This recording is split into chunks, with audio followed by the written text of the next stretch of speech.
Para mitra nuju ngadangkeun dongeng nu judulna Neangan Bapa karangan Kileksa. Mang Jaya ngaturkeun nuhun mugi-mugi dongeng-dongeng ti Mang Jaya official tiasa dianggo hiburan pangbeberah mana. Dongeng-dongeng ieu ngadinten para mitra kasiarkeun nya sadinten 2 kali. Enjing-enjing tabudalapanna enjing-enjing wengi tabudalapan wengi. Atuh upami sanes upami dina waktos ieu sasi puasa benten deui para mitra nguploadna benten deui nya dina sasi puasa mah kitu. Tapi upami sanes sasi saum mah para wargi biasa we enjing-enjing tabudalapan anu wengi tabudalapan. Ayeuna dongeng karangan Kileksa Neangan Bapa. Mang Jaya ngaturkeun nuhun ka sugri kaum dangu di mana ayana. Mugi-mugi dongeng-dongeng ieu tiasa dianggo hiburan pangbeberah mana. Ieu dongeng di channel khusus Mang Jaya di Mang Jaya Official. Carios nyambung Neangan Bapa karangan Kileksa nincak bagian ka-32.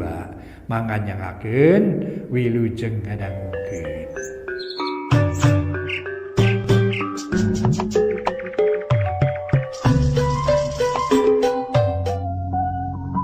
Para mitra kaum dangu, wilujeng tepang dangu sareng acara matuh dongeng enteng pangbeberah mana. Mang Jaya sapara kanca bade neraskeun hanca dongeng nu katunda carios nyambung judulna Neangan Bapa karya Kileksa. Ayeuna nincak bagian ka-32. Kumaha terasna ieu dongeng para mitra sabada anggara tepang sareng Aki Sura. Mangga urang sami-sami bandungan ieu dongeng etang-etang hiburan pangbeberah mana. Di studio Mang Jaya ngahaturkeun wilujeng ngadangukeun.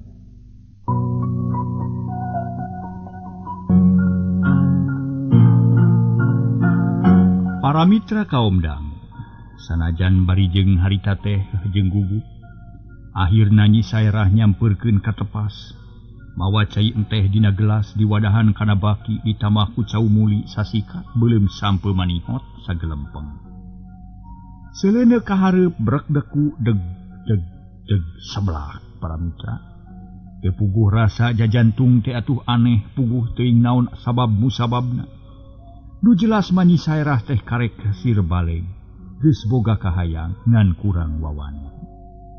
Leungeun rada lilinieun minahkeun gelas tina baki kana samak geus kitu cengkat deui bari maling reret. Rek katukang deui ditahan ku Aki Sura. Punten rek katukang deui ditahan ku Aki Sura. Nyai munyungan heula kaina tah ieu teh nunulungan hidup ngaranna teh Anggara. Kitu ceuk Aki Sura. Atuh beuki bugup we Nyi Saerah sok baki dituna deui ret ka Anggara. Nyeh imut lenyap asa teu napak tapi tuluy mah nyolongkrong ngasongkeun dampaleungeun. Ngarangkep gek ditampanan ku Anggara. Wilujeng Nyai nuhun salamet mah ceuk Anggara manehna teteg bae malah bungah nenyo Nyi Mojang teu kieu-kieu. Nuhun Kang Anggara. Rei beungeutna euceuy era pacampur jeung atoh. Nyai teu kudu ka mana-mana cicing we di dieu urang ngawaduh nanggap lalakon jang Anggara. Peundeutkeun heula panto pawon bisi hayam ka jero ceuk Aki Sura ayem naker. Nyi Saerah ngagugu leos ka pawon bari ngajingjing baki. Dijajabkeun ku paneteupna Anggara meuni teu ngiceup-ngiceup bakat ku pogot. Imit anu ngagiplek oyag ngageterkeun jajantung Anggara. Anggara narik napas tuluy tungkul jajantung mimiti ratu. Dari geus sidik mah hatena jadi teu puguh rasa, teu puguh ge para mitra.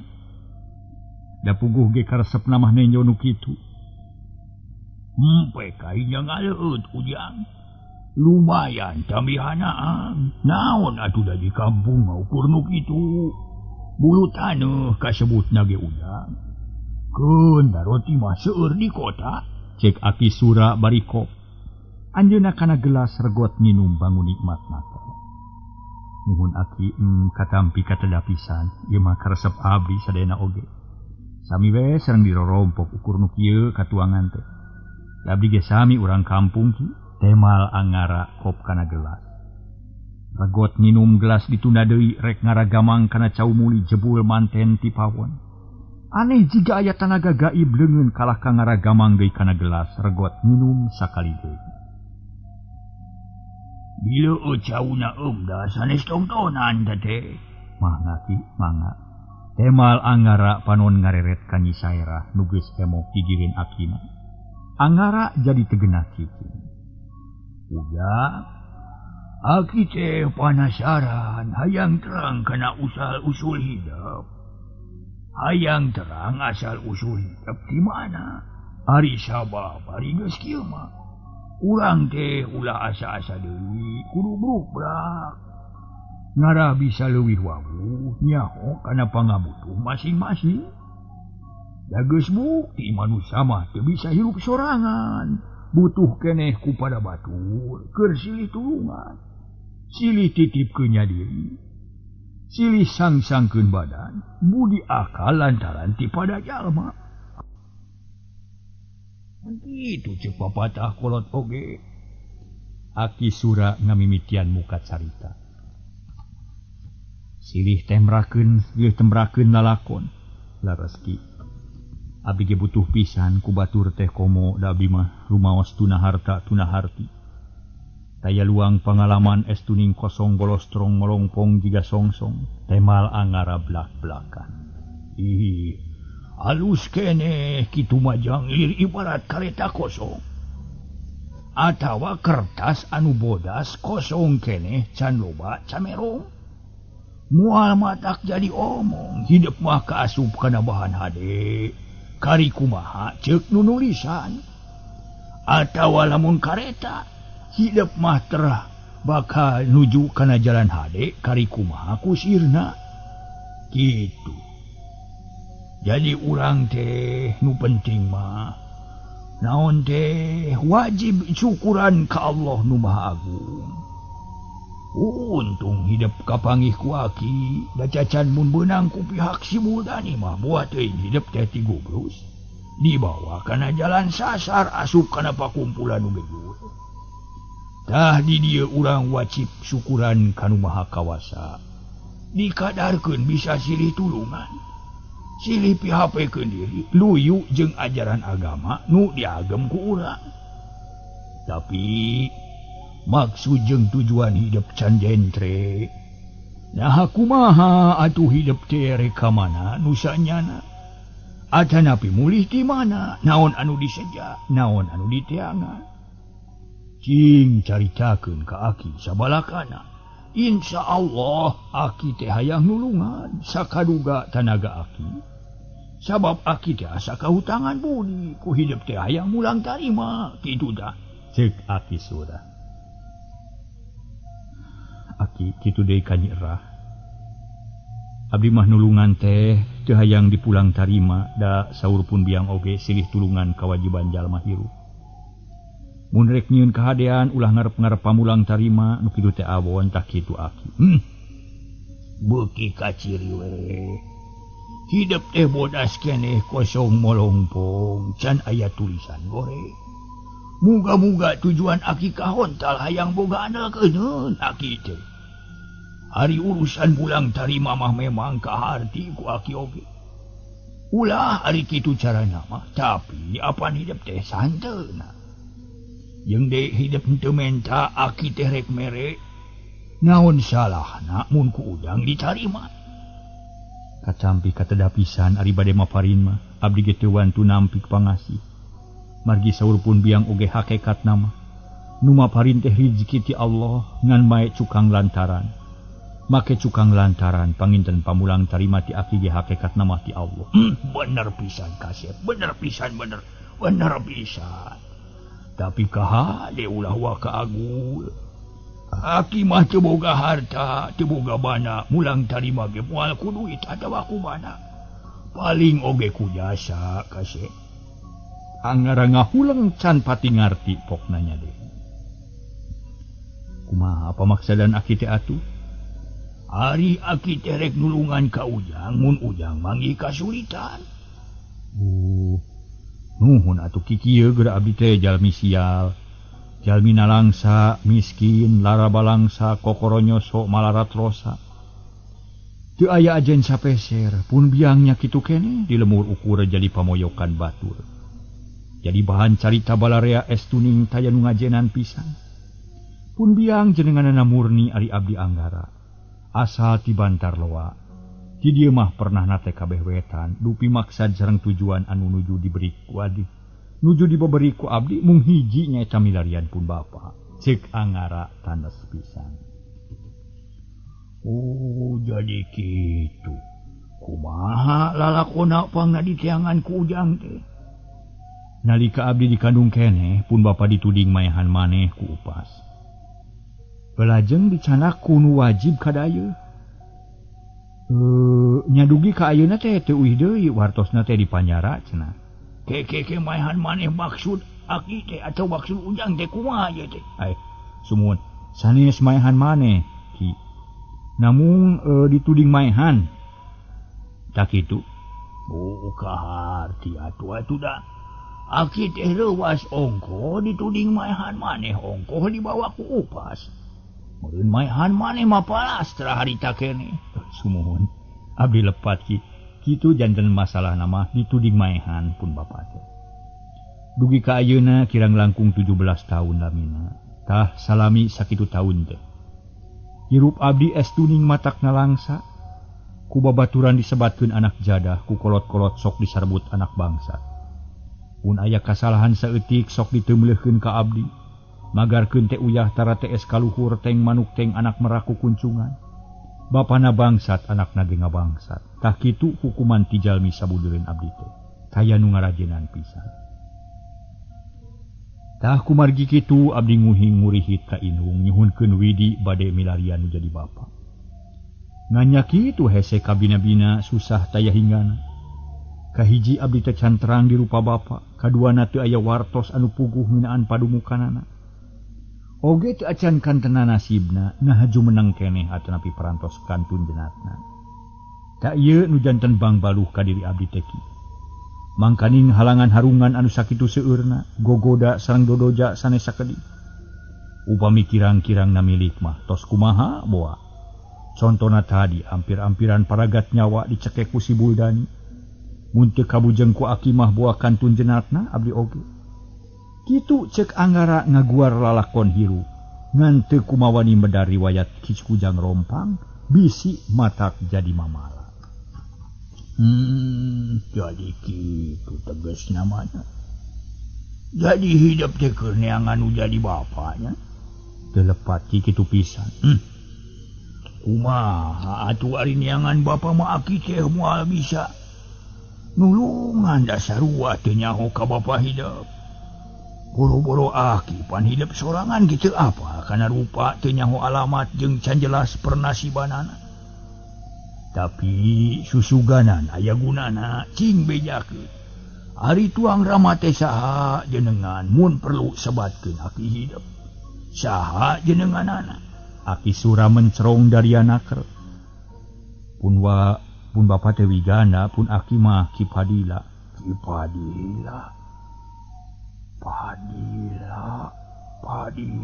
Padila. Aki sura kerung kawas-kawas nu wawuh kangaran Aki Padila. Ngan poho deui di mana kungsi wawuh kumaha riwayatna poekeun. Geni sapertos nu wawuh kana jenenganana ki ceuk Anggara. Ari pangna wawuh teh baheula zaman Aki keur ngora. Kungsi boga babaturan nu ngaran Padila. Tapi tara make ki harita mada ngora keneh malah can boga pamajikan. Tapi aki teh teu apal kumaha nasib satuluina. Nganu jelas ngaran Ki Padila teh teu kungsi kadenge deui. Tapi ka ayeuna estudin plengles we. Ngadenge deui teh bieu ti hidup. Cek aki sura horeng kungsi wawuh jeung akina Anggara. Nya puguh Anggara atoheun asa aya pamuntangan, asa panggih jeung aki pituyu. Ki upam kitu mah mugi kersa diangkeun atuh aki. Ku abdi da abdi teh teu gaduh panyalinungan ceuk Anggara dariana keur nyarita rada dumareuna. Baeu teh teuing kasep, baeu teh teuing. Aki mah ikhlas ridho lillahi ta'ala Nuhun ari kitu mah kahayang aki ge kitu. Geus ulah rek incah balilahan. Cicing bebetah di dieu da aki ge teu boga dulur, teu boga turunan, iwati si Nyai we hiji deui. Cek Aki Sura. Atoh heunaker ngadengih kitu teh. Nah kumaha lalakonna ki? Anggara panasaran. Masuk heula para mitra ya. Satecana. Barabat harita Aki Sura ngadongengkeun perkara lalakon kahirupanana anu unina kieu. Ari Aki teh hayang niiskeun pikir. Satadina mah da sini ni teh keur aya keneh mah cicing teh di lemur Cisurup Aki teh. Biasana tangga jeung batur hirup kumuh sakumaha umumna jalma. Tapi ti saprak sinini maot mah Aki teh asa teu puguh nu ngeuli sorangan. Cukleuk leuweung, cukleuk lamping jauh ka sintung kalapa, estu matak dalangsa. Tah kulantaran kitu Aki teh nyokot putusan hayang hirup nis. Nyepi diri bari ngadeukeutkeun batin ka nu maha kawasa. Hayang jongjon ibadah bari meakeun umur anu ngan saeutik deui. Nyapina we Aki teh ka dieu nyaung-nyaung sorangan, diajar itikuri sorangan. Mung kacampuran ku bana batur. Nah atuh kira-kira 2 tahun ti harita. Bet aya beja. Anak Aki nungan hiji-hijina patelak jeung garong-gerot. Anak buah Kiburani. Mimitina mah ukur kitu silih kakalakeun silih bongohan. Nu akhirna dina hiji mangsa anak Aki teh keuna ku apes dicepung ku musuh nu lobana kurang leuwih 15. Garong kitu rea baladna. Da Kiburani ge loba muridna teh. Anak Aki bobor karahayuan ele jajah tenda di koroyo. Malah pamajikanna ge sakalian dirogahala nepi ka hanteuna. Ngan samemeh maot indungna kungsi aya amanat ka anakna sangkan anakna neangan Aki ka dieu. Nya datang ka dieu anakna teh bari ceurik rawah riwih. Ukur mawa pakeanna keur salin saperluna. Tah di harita incu Aki aya di dieu. Nyanyi saerah pisan buktina. Kitu ta ujang cek Aki Sura medar riwayat hirupna. Ngadenge omongan kitu Nyi Saerah carindak-dak inget ka indung jeung bapa. Malah ayeuna jadi robah sikep ka Anggara teh teu kagok teu asa-asa pok we milu nyarita. Kang Angga, nuhun pisan upami akang aya maksad bade neang ngangken Aki kapun Aki mah. Abdi teh regreg teu nu ngelis teuing sakantenan abdi bade ngiring sumalindung. Bade nitipkeun badan sakujur. Nyai, akang ge bingah ari nguping kitu mah. Nanging akang teh sanes alim di salindunganan. Da kumaha atuh akang sorangan ge sasat keur ngamang. Henteu puguh cecekelan pan akang ge hoyong nyalindung ka Aki. Kitu temal Anggara. Nya urang sasarengan we atuh Kang. Sorot Panonyi Saerah pinuh ku pangharepan. Hayang pisan babarengan jeung Anggara ari Anggara ukur ngarahu. Asa seunggah rek ngajawab jeung deui teu pupugu ujug-ujug kolebat aya nu nemongan sajorelat beungeut nyirus ini. Ujang oge Nyai incu Aki. Teu kudu melang jeung hariwang. Hidup teh duanana ge incu Aki.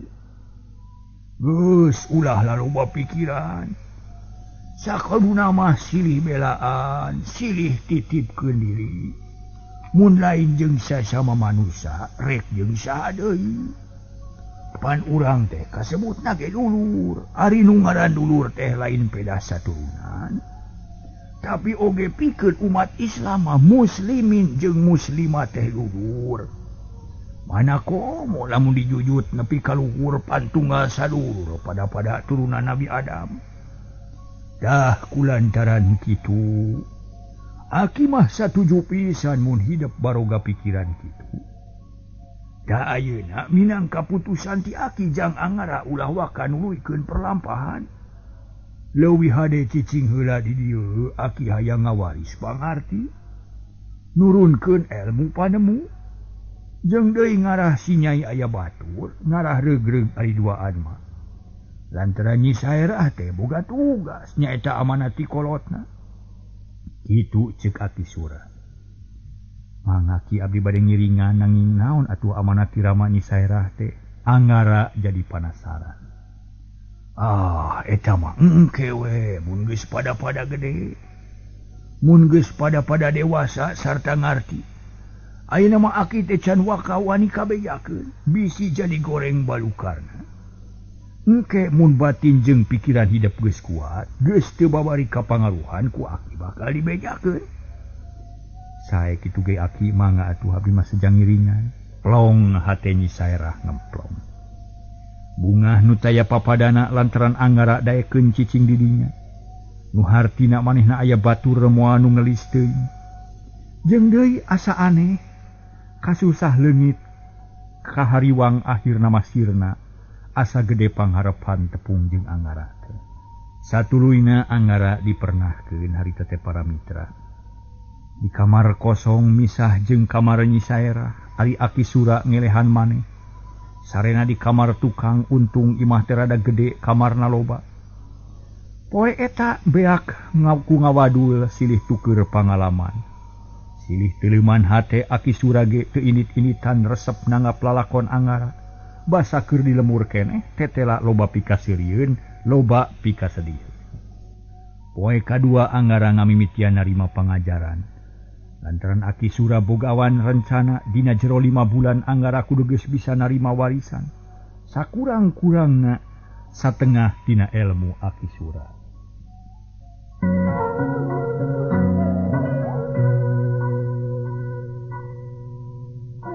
Para mitra kaum dang, kocapkeun wanci subuh harita Anggara geus digeuingkeun sinamani.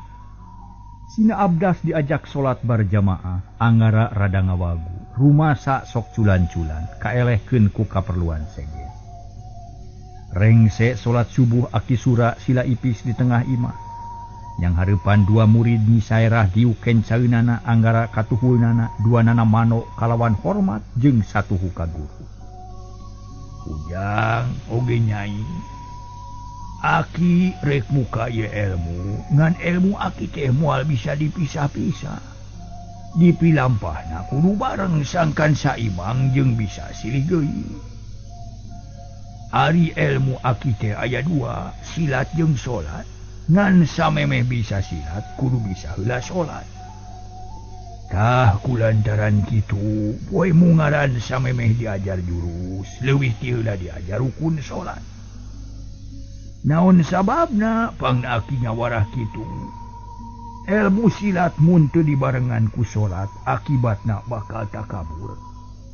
Gede hulu, adiguna, jumago jeung somong. Sabab boga rasa yen dirina panggagahna, pangbisana jeung pangkuatna, satuluyna bakal jadi ulon-ulon pangaco, bakal jadi bibit berowit ngariweuhkeun ka balarea. Cek kasarna mah nu jahat. Kitu nu jadi masalah teh. A'udzubillah min zalik.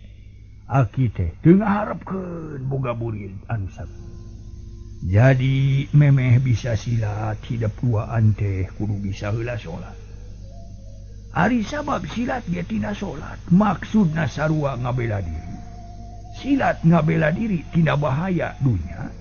Bisi aya nu ngaharu ngaganggu. Aya nu jail kaniaya bisa dilawan ku silat.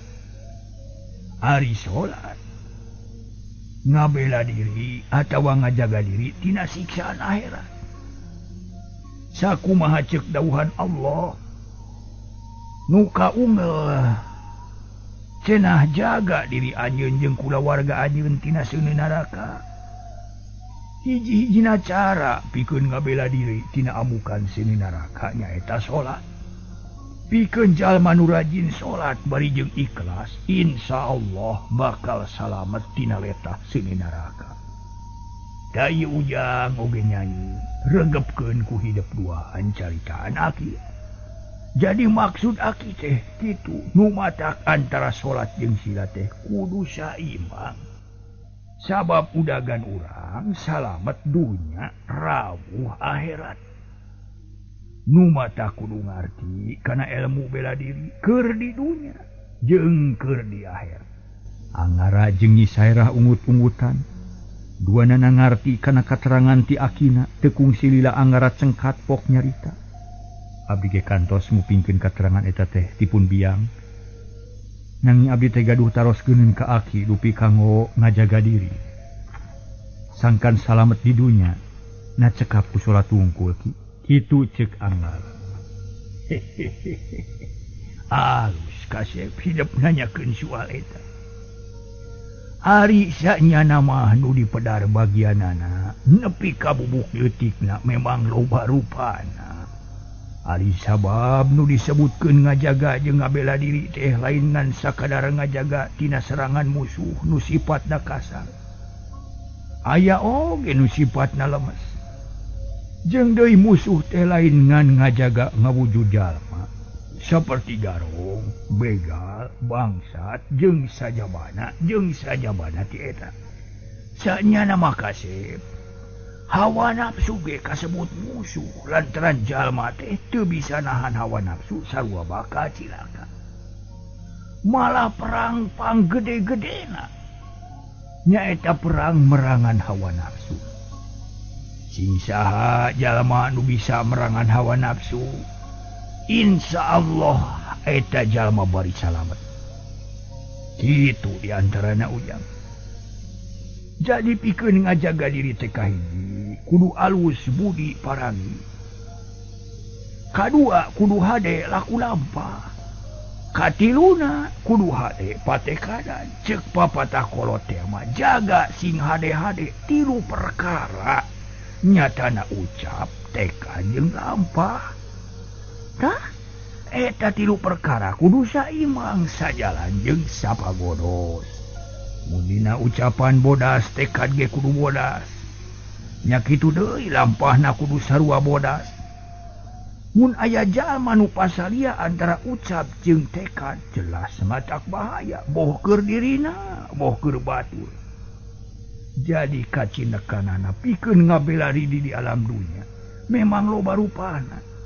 Tapi mun urang geus nyaho bongkotna mah teu kudu susah laksanakeun we salat sabab ku salat mah sagarupa ge laku lampah jelema teh kauger ku eta. Asal dina ngalakonan salat ulah padu salat. Kudu dilenyepan, khusyuk, ikhlas, kudu hade memeh salat. Hade keur salat, hade sabada salat, insyaallah salamet. Dah kitu ya. Ceuk Aki Sura nerangkeun kalawan daria. Resep para mitra lah aya Aki Sura cuma rios kieu mah. Anggap we kolot urang nuju nyarios ka urang para mitra. Anggap Aki urang sorangan keur mapatahan ka urang sadaya kitu di antawisna. Sami Mang Jaya kitu. Aduh, upami naon teh macam model kita anggap we kolot-kolot keur mapatahan ka urang. Kitu di antawisna para mitra mangga ngasoheula. Harita Anggara tuluy nyarita muhun kahartoski Anggara ungut-ungutan. Janten upami kitu mah salat teh kana alat kanggo ngabela diri boh di dunya boh di akhirat. Kitu pangitu nyaki ceuk Nyi Sairah. Bener pisan kitu. Ku cara ngalakonan salat insyaallah bakal salamet dunya rawuh akhirat. Aki Sura ngabenerkeun. Upami laras kitu kanggo naon diajar silat? Hari Nyai. Apaan silat mah? Sempalan tina salat. Khusus keur ngajaga diri di alam dunya, jeung khusus pikeun ngajaga bahaya nu datang sacara kasar jeung lahiriah.